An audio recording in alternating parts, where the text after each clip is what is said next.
You're listening to This Week in E-Commerce, the Ecom Nation podcast. Dive into the top online retail headlines with your hosts, Paul Waddy and Mal Chia. Let's load up the cart. This Week in E-Commerce, episode 11. Up to 11? Up to 11 already? Yeah, I think so. I am Mal Chia, and with me, yet again, is Paul Waddy. Paul, it's been a hot minute since I've last seen you. Yeah, was it yesterday? It was yesterday. It was last night, yeah. Hopefully you guys can't hear my daughter who's just decided to scream, yep, here she comes. So this is going to be great. Yeah. We're going to keep persevering anyway. Persevere, it's part of the show. That's right. So if those on the YouTube will now get to see Paul's youngest. G'day, Eve. But this is Dad Life. And we are 1 week closer to Black Friday. So yesterday we were in Sydney. I was in Melbourne actually on Wednesday at the Masters Pound of the Marketer Conference. Yeah, how was that? It was great. So shout out to all the Martians, as they call themselves, for yet another fantastic event. This is my third time speaking there. And it's always a brilliant event. So this time it was in Melbourne for the first time at Metropolis Events, which is a spectacular venue overlooking the Yarra, South Bank. So fantastic location, very distracting looking out over the over the Yarra, I have to say. Yeah. But it was spectacular, just a spectacular room, great lineup of speakers, including myself. I don't know how great I was, but I moderated a panel on data, which is fantastic. So it's always a great event, and then to celebrate with your Masters crew and all the brands and suppliers there. It's always great just to get the e-commerce gang together. Another busy week then. It certainly has been. And how's your week been? Good. Obviously, we caught up yesterday and I had a nice time with Guy and Anthony and the team from Oz Hair and Beauty, the Ecom Nation, some of the Ecom Nation team. So good to see people in the industry, a few clients as usual. Shout out to Proud Poppy and Shosai, and caught up with Justin from the Aggregate Co, who are doing great things in the freight and logistics space and saving lots and lots of money for people. So shout out to those guys. Which is what we've been talking about a lot lately, it feels like. There's so much chatter about, well, we talk about it. And when I go to these conferences, it seems like everyone else is starting to talk about it as well. Although I would like to say that we were first in talking about this. I feel we started the year talking about this, and now at the end of the year, everyone's sort of caught up and everyone's now talking about efficiency, cost cutting, reinvesting back into smart marketing. Yeah, it's funny. Like, I definitely agree. Like, beating that drum for a long time, and it's really nice to hear other people talking that way. And it's and I think as Justin and Kai have started the Aggregate, kind of made a business out of that. Like, we're going to save you money, and as you know, money saved is straight back onto the bottom line. So it's the easiest way to grow your profits is probably to control your costs. So love it. Love that people are focusing on costs. And I think in a couple of weeks' time as well, we should recap those predictions, which are made at the start of the year, and see how many of them have come true. Because I suspect, I haven't actually gone through it in detail, but off the top of my head, of the 6 or 8 which we put out there, I reckon most of them have actually happened. Yeah, I've got to say, of the 6 to 8 that we put out there, I can't remember any of them. but I'm glad that some of them are coming to fruition. Well, it's been a big year. Yeah. So moving on to our first topic of the day, we're going to talk about pet stock. We don't often talk about the pet industry, the pet retail industry. Obviously, a lot of great brands like, Pet Barn and Pet Stock, which are kind of all over the place. It turns out that pet stock are a little bit too much all over the place, as it turns out. I wasn't aware of this, but in the last 5 years, they have been on quite the acquisition spree. Pet stock have acquired Pet Best Friends Pet, Pet City, Animal Tucker Box, and Pet and Aquarium Warehouse, amongst other specialty retailers and vets. And this has managed to catch the eye of the ACCC, particularly with Woolworths, who are proposing to acquire a majority stake in pet stock. Of course, the ACCC will have a look at this, that pet stock may be, due to the size of their network, may be exerting some kind of monopolistic control over the supply chain.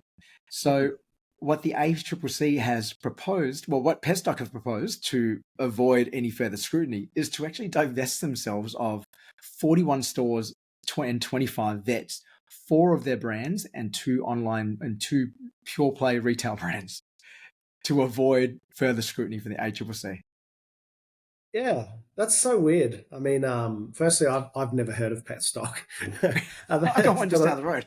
Do you? Oh, well, apparently so do I, because I just Googled them now everywhere. But yeah, so I mean, break that down. So that essentially means, hey, we think you might be taking a monopoly in this market.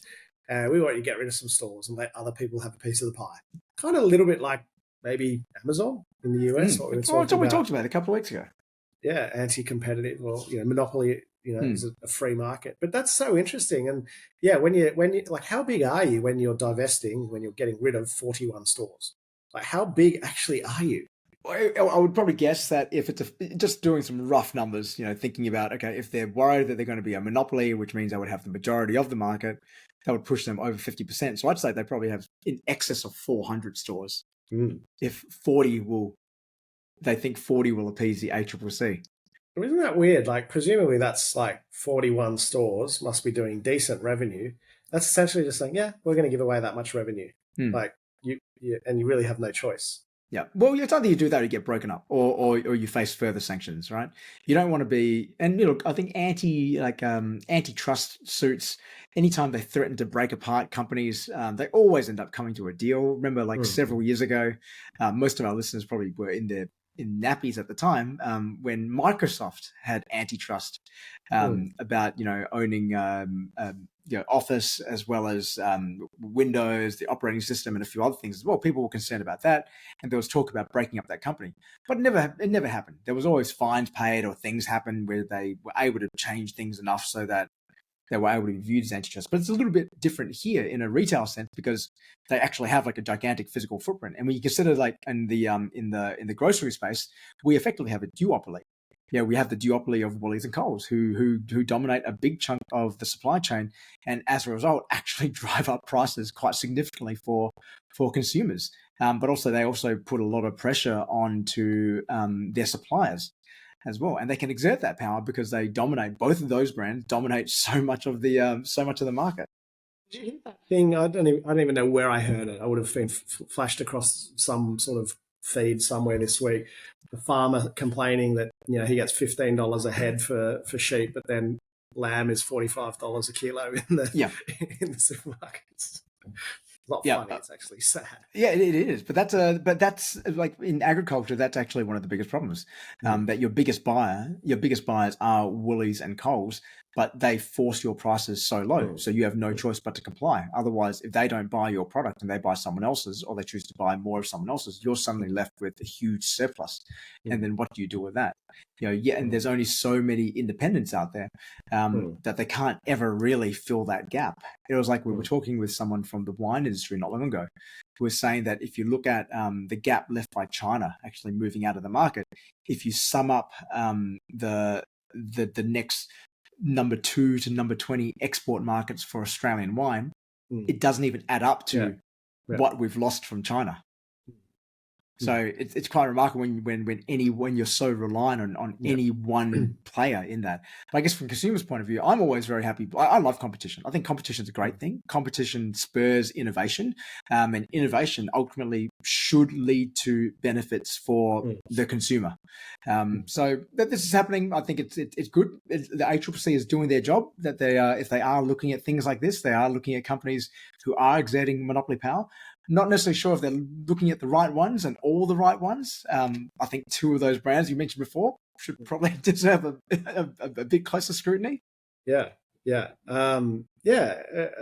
Agreed. And with cost of living and CPI and all those things, you would hope that supermarkets do get looked at. But anyway, and maybe banks. Anyway, what else? What else has been happening? Well, we're also going to look at some AI as well. So AI, we haven't talked about AI for a little while, but then this article came up on Inside Retail. Shout out again to Heather. Just talking about how AI is set to revolutionize inventory management. And we've talked about this before, and what they've talked about, there's 4 areas. They've looked at real-time stock visibility. So knowing exactly how much stock you have, where it is, what you're closest selling out on, what moves where, so just to help you give a more real-time view of your stock. the ability to cross-sell and upsell using AI, generative AI and AI-powered inventory management to be able to suggest shopping suggestions, much better. So if you know that there's some slow movers there, you can promote them.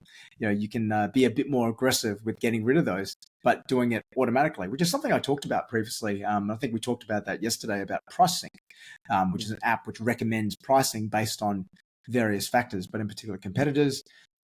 Automated stock takes, so never having to do weekend stock takes anymore, just like it's happening on the fly, and more accurate demand forecasting, which I think we've talked about a lot. But they're saying that Walmart actually have built their own tool. They've built their own tool called Intelligent Retail Lab into one of its stores, which uses 1,500 AI-enabled cameras to track stock levels, shelf sensors to look at measurement, weight, count, real-time analytics to be able to trigger out-of-stock notifications, replan orders, bundling in stores. It's really cool. It's really cool to think about that. That we'll be able to have the smarts there to be able to solve a lot of these problems, which I think retailers often face. Like you don't have enough of black, you don't have enough of a certain product, but now you have something which will just automatically do it for you. Yeah, I think that's cool. That's obviously a fair step ahead of where most small, medium online retailers will be. But at Focus, it highlights the fact that even Walmart has the same issues that we do. And I think we've spoken about it so much that you're going to see a lot of Black Friday sales, cyber sales, because people are overstocked. And that means they haven't forecasted their inventory correctly, probably because they haven't forecasted their sales correctly. If I could come back in a next life as a different career, I'd be a demand forecaster, because I think they're worth. I wouldn't, but I think they're worth their weight in gold. And I think there's not a whole good bunch of platforms that do this. Lately interested in Inventory Planner is one that people should check out. Cogsy, Stocky is like, it's a shame Shopify never developed Shopee. In fact, that's packed it away a little bit. Since 7, and there's a whole bunch of okay ones out there, but this is a space where retailers struggle. If someone can really solve this, they can make a lot of money. And Walmart is a great example. I posted on LinkedIn during the week about Roger Corbett, CEO of Woolies, who really, quadrupled profits while only doubling sales. But part of the strategy was borrowed from Walmart, which is really to focus on efficiency and investment, not just cost cutting, but investment in process.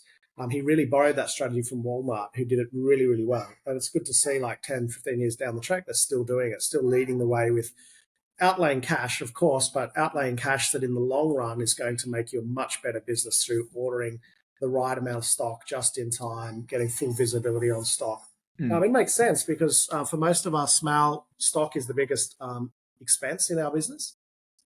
So it only makes, in fact, almost all of us, 30% of our sales go back into stock or whatever, usually more. So it only makes sense that we tighten it up as much as we can. We've got to focus on stock more, for sure. Yeah, I think it's one of the things where so much investment, I was talking with someone about this earlier today, that we put so much investment in advertising. Most of like your operational spend ends up in advertising. Like you're going back to, let's use your 50-30-20 rule, right?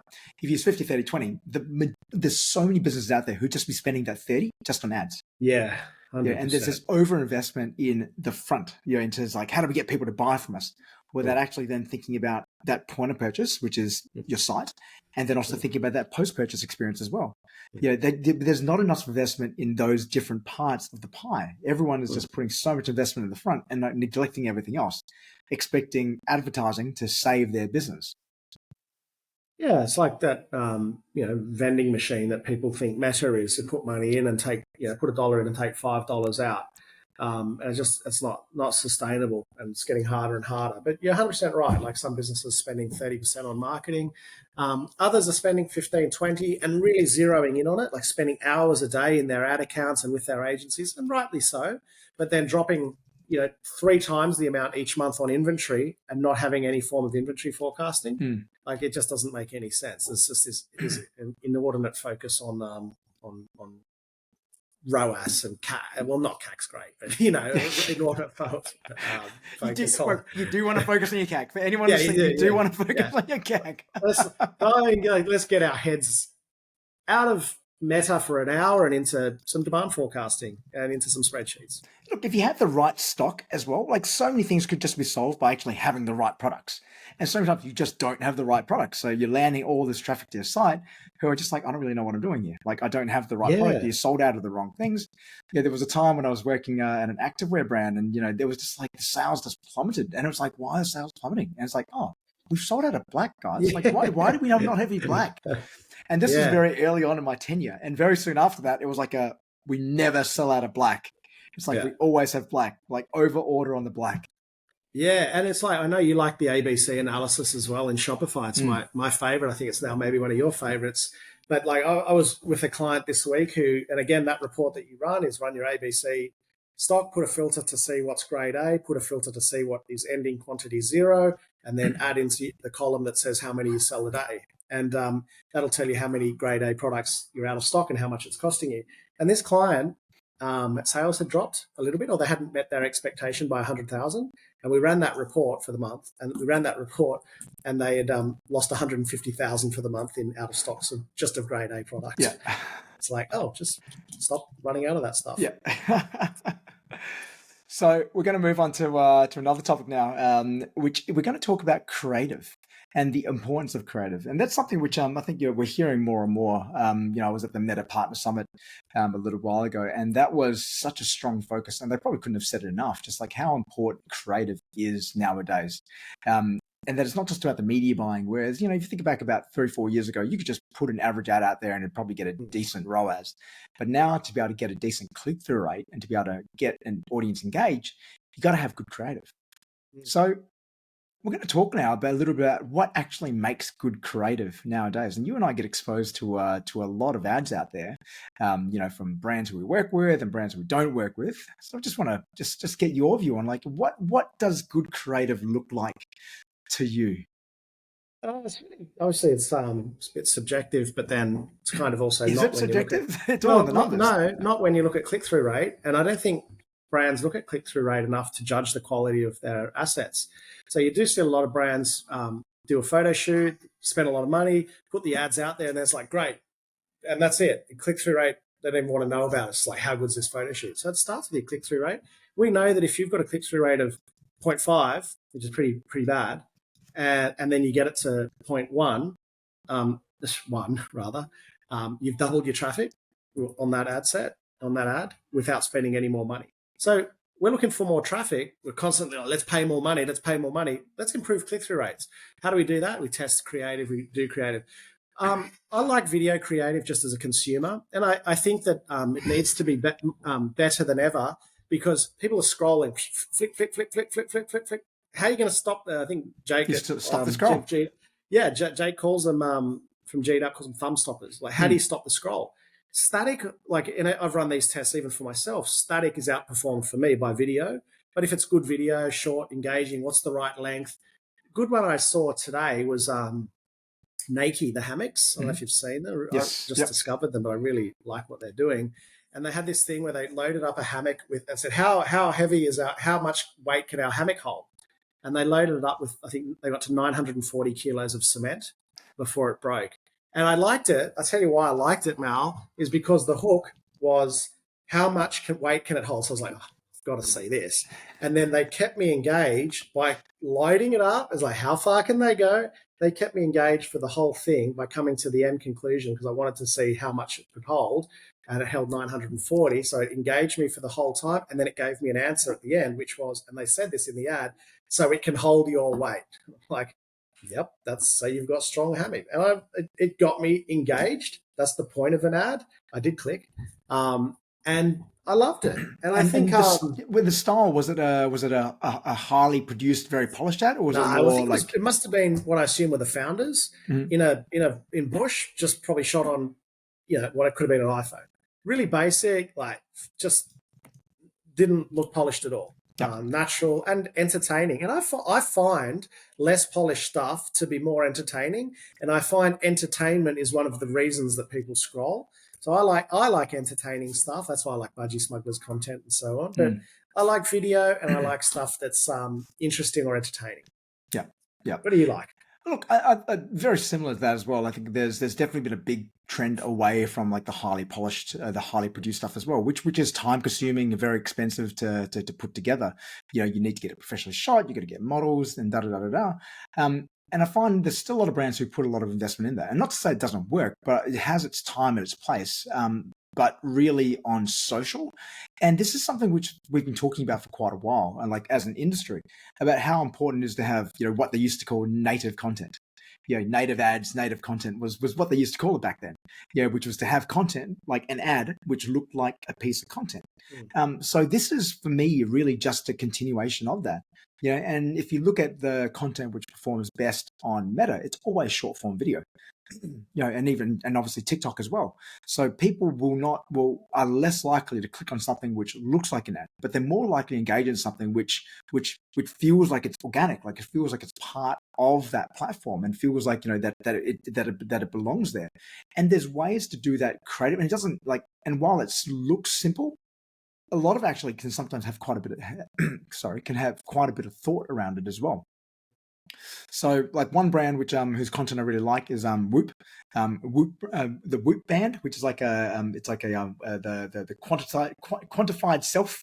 You put it on your wrist, it'll tell you like your heart rate and all that. It'll give you like your blood glucose level. It tells you all sorts of stuff.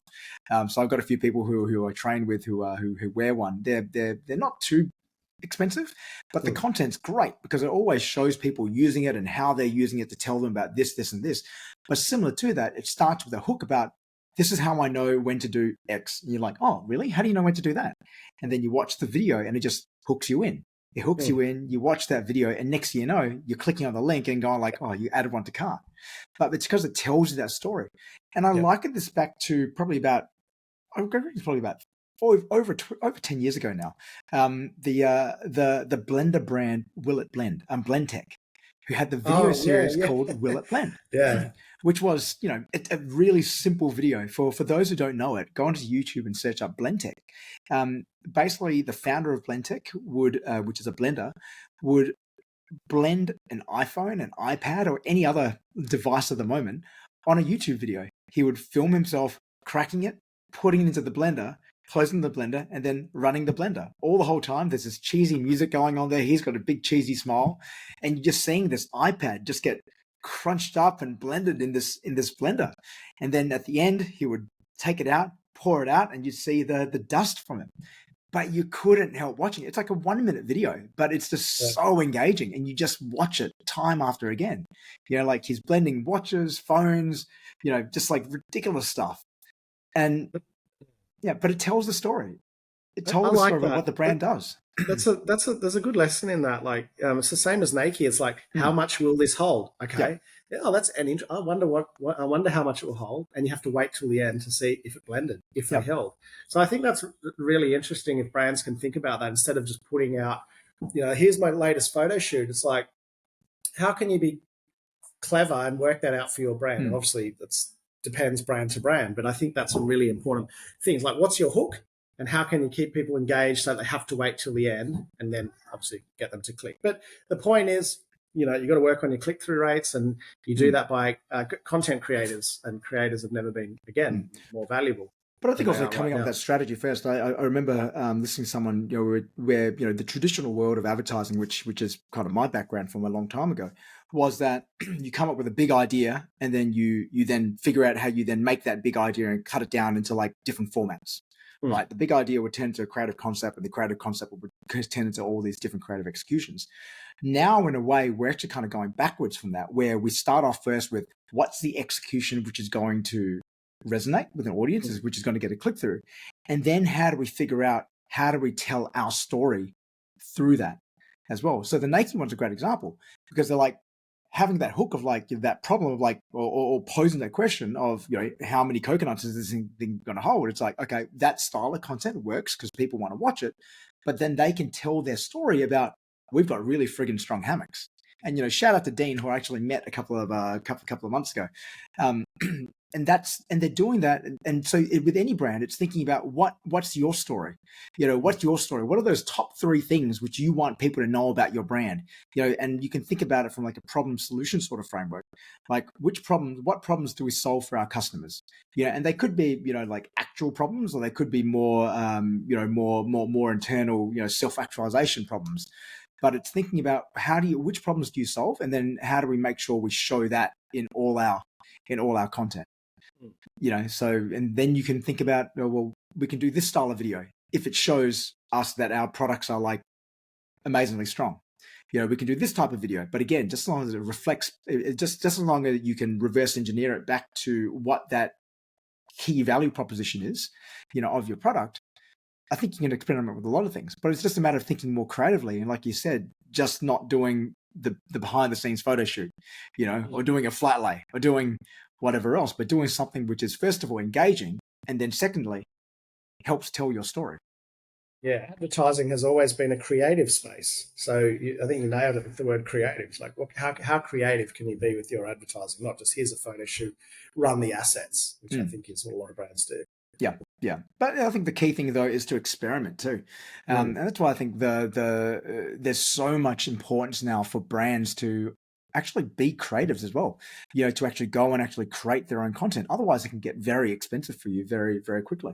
I was speaking with a founder this morning who's just about to launch their brand, and what I encouraged him to do was like, just film your own creative. Like just don't be shy with it. Get the camera out. Like he's got dog beds, so just film your dog, sleeping in there, showing all the different qualities of the bed, but just get comfortable doing that. Yes, it's uncomfortable, but you have to get comfortable doing it because it's real, it's authentic. That's what people want to see. Yeah, I think, and also in that new space for founders, like even documenting the journey. Some brands do that really well. Treat everything as a moment, document the journey. That's what people want. Gogglebox, for God's sake. I've never got that. I've never got that at all. So surely they might be interested in someone starting up a new business. So I like the idea of using, as you said, just filming basic stuff around you and trying it out, just testing it out. Yeah, look, I think if you want a good example of that, you can't do wrong by watching the G'd Up guys. They are the masters of that. They document literally everything which happens in everything's their day. A moment. That's right. It's crazy. You turn around and you're being photographed. But I think they're a great example for sure. And also a bit of a shout out as well to one of their videographers, Kev, who, if you want thumb stopping content, his content is pretty thumb stopping, I would say. Yeah, shout out to Kev, who does a great job. I saw that what you sent me, and that's Kev's a great talent. Shout out to Kev. Fantastic. Well, Paul, I think that's all we've got time for. It sounds like the natives are getting restless. Yeah, the natives are getting restless, so I hope that was okay. And right on cue, they're all about to bombard me. Yeah, fantastic. All right, well, Paul, I'm looking forward to seeing you in Adelaide next week for the Adelaide Shopify meetup. Yep. Looking forward to that. Anyone wants to last minute have a chat about getting in there in Adelaide, just follow Ecom Nation or reach out to us at ecomnation.com.au and see if there's any spots left. Fantastic. And thank you very much for listening, everyone. Do us a favor, hit like, give us a review, and tell a friend to have a listen to us. That's all we've got time for this week. We'll be back next week for This Week in E-Commerce. Thanks, guys. See you, Mal.